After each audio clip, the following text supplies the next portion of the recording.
Bonjour à tous, c'est votre coach Leslie. Aujourd'hui, je vais échanger avec Jérôme Coué, qui est entrepreneur, agent sportif et apporteur d'affaires.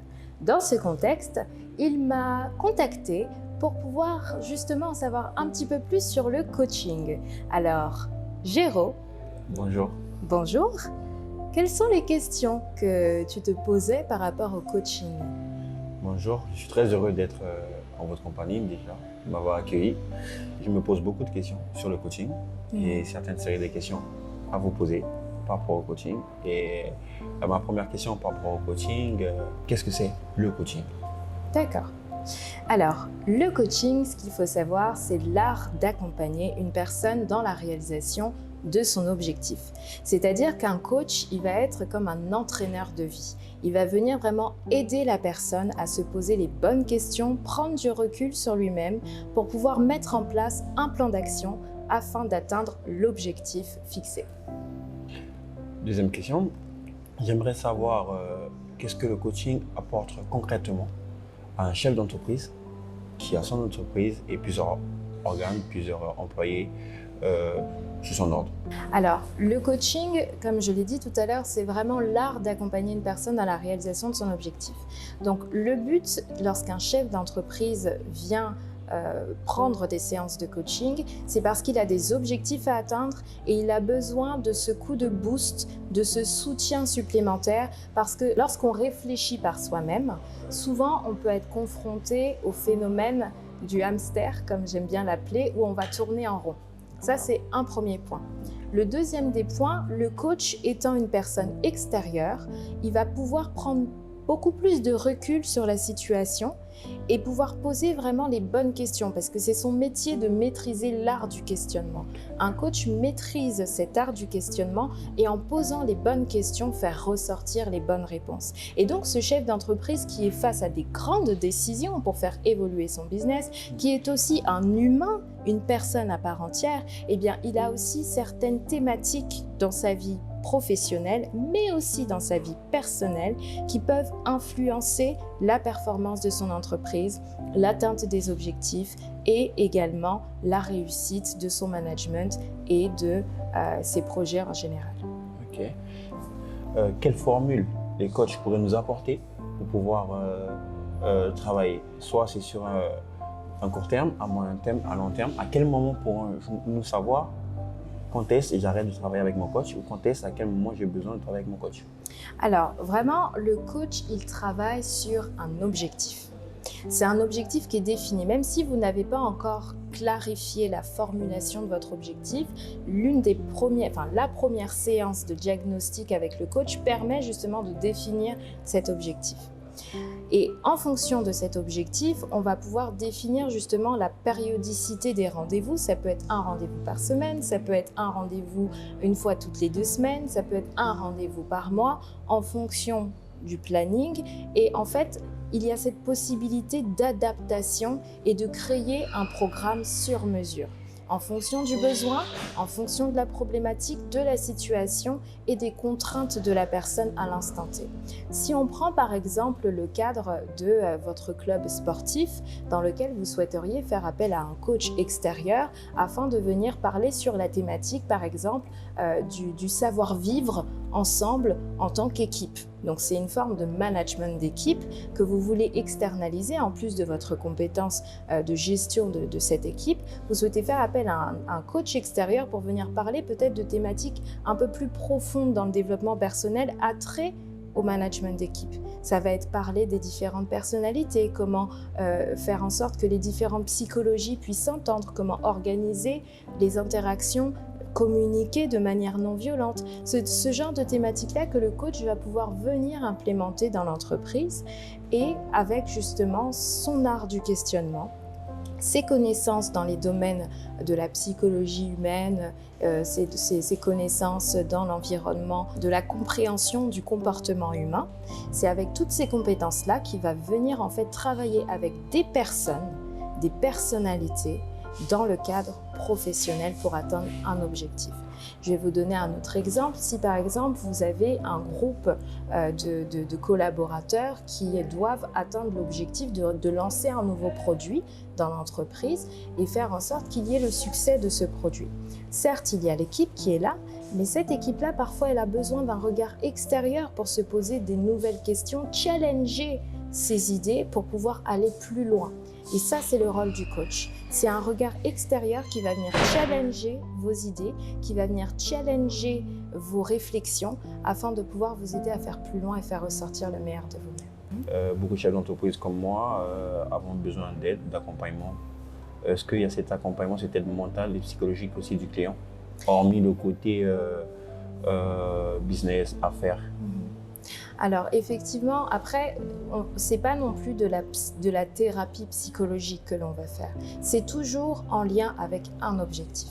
Lorsque vous parlez de préparation mentale, ça peut intervenir dans différents cadres.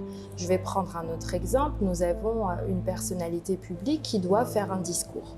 Pour faire ce discours, elle a besoin justement d'une préparation psychologique, mentale et physique pour pouvoir mener à bien son discours.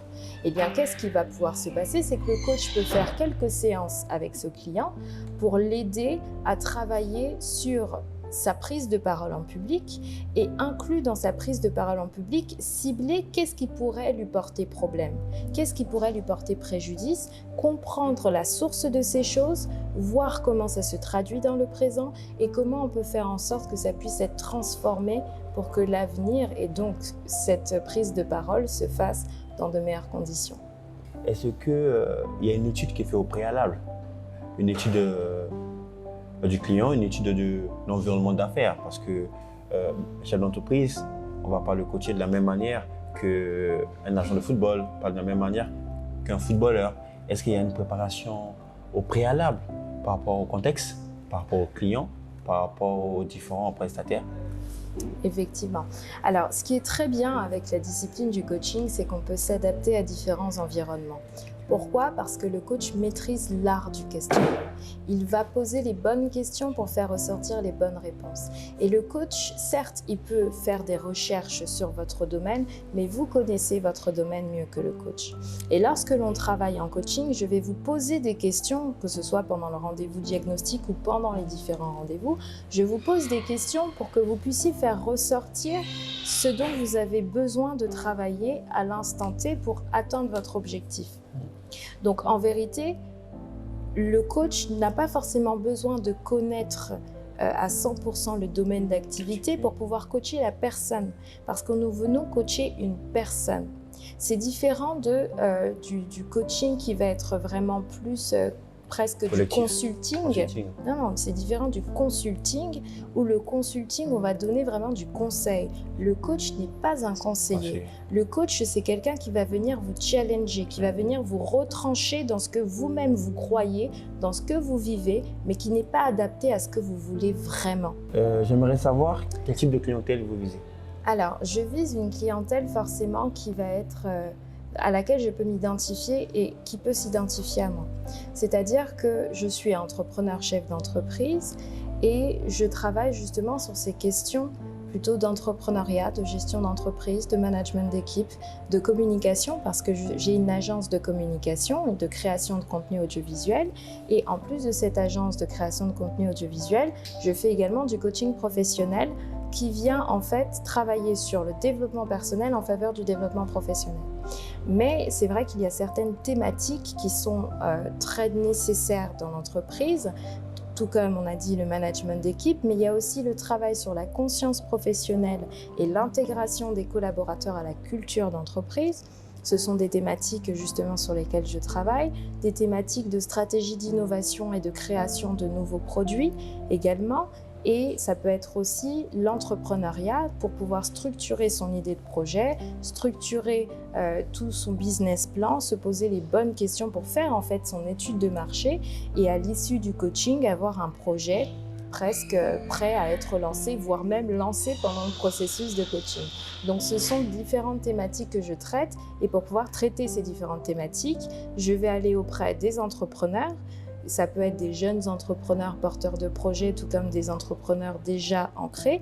parce que ceux qui sont déjà ancrés, qui ne se sont pas formalisés, ils ont besoin de se formaliser. Ceux qui se sont déjà formalisés, chefs d'entreprise, ils ont besoin de management d'équipe, ils ont besoin de travailler avec leur équipe sur de nouveaux produits, sur l'innovation.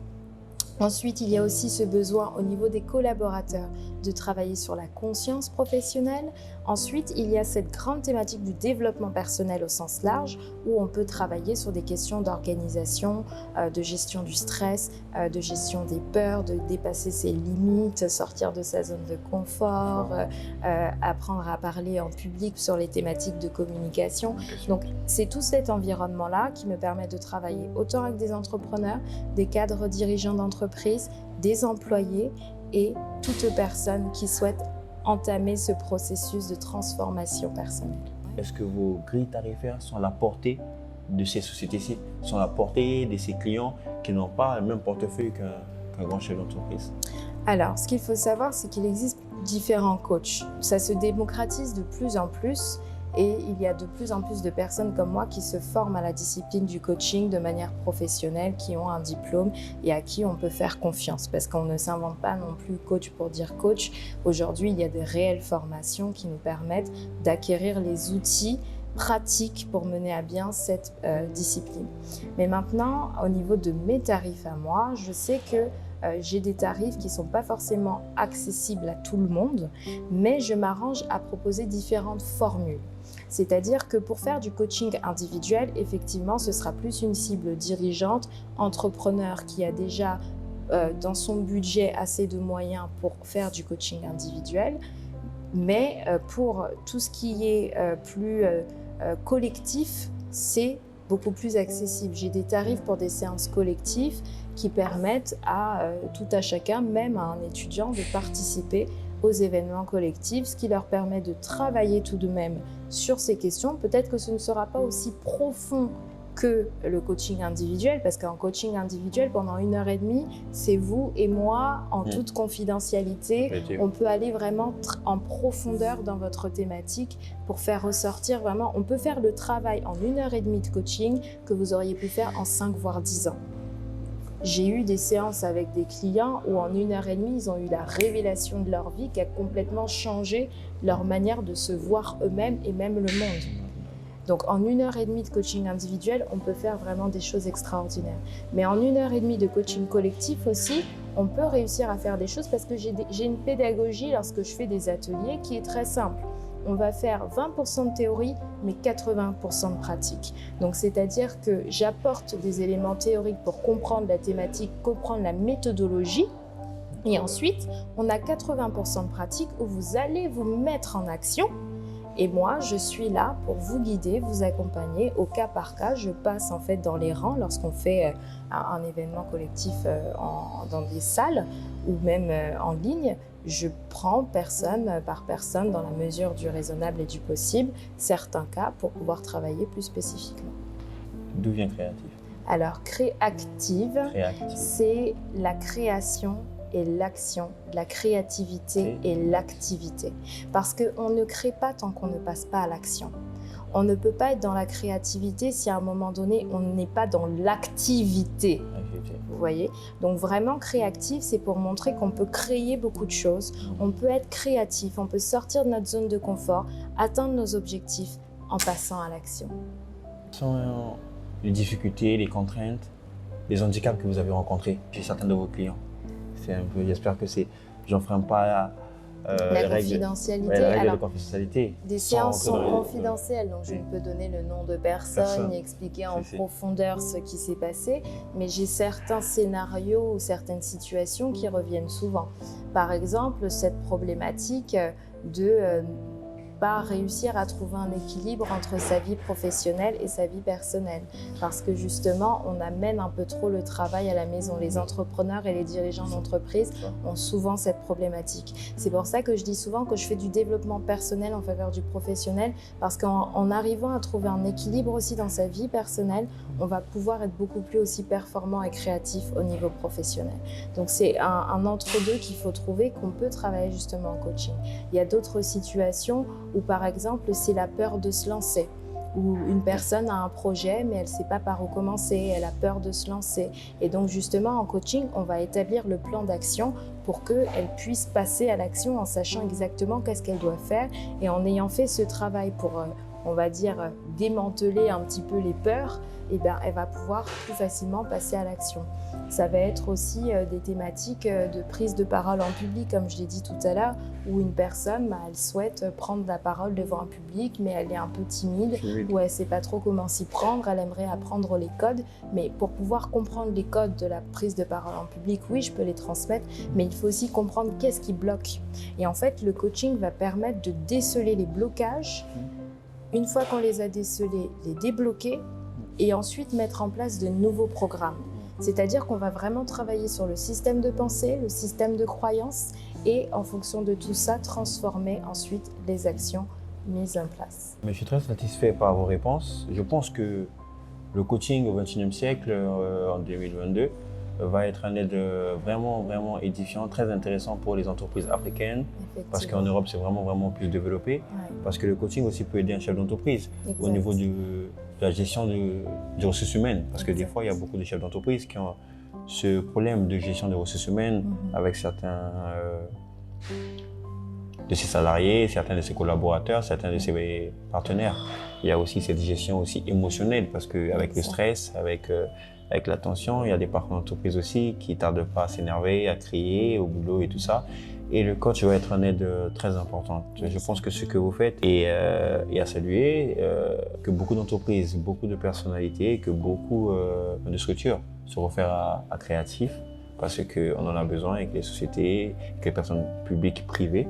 Et je précise bien que ce n'est pas psychologue. Donc, non, je ne suis pas psychologue. Donc, je vous remercie déjà. Je vous remercie pour le temps que vous m'avez accordé pour répondre à mes interrogations. Parce qu'en tant que chef d'entreprise, en tant qu'auto-entrepreneur africain, en étant binationaux, on a besoin des coachs, on a besoin de vos compétences, on a besoin de vos acquis, on a besoin de vos savoirs pour nous aider à franchir des étapes dans notre vie entreprise. Je vous remercie. Merci beaucoup, Géraud, et à très bientôt. À très bientôt. Espérons-le pour de prochaines vidéos. Merci à tous. Merci.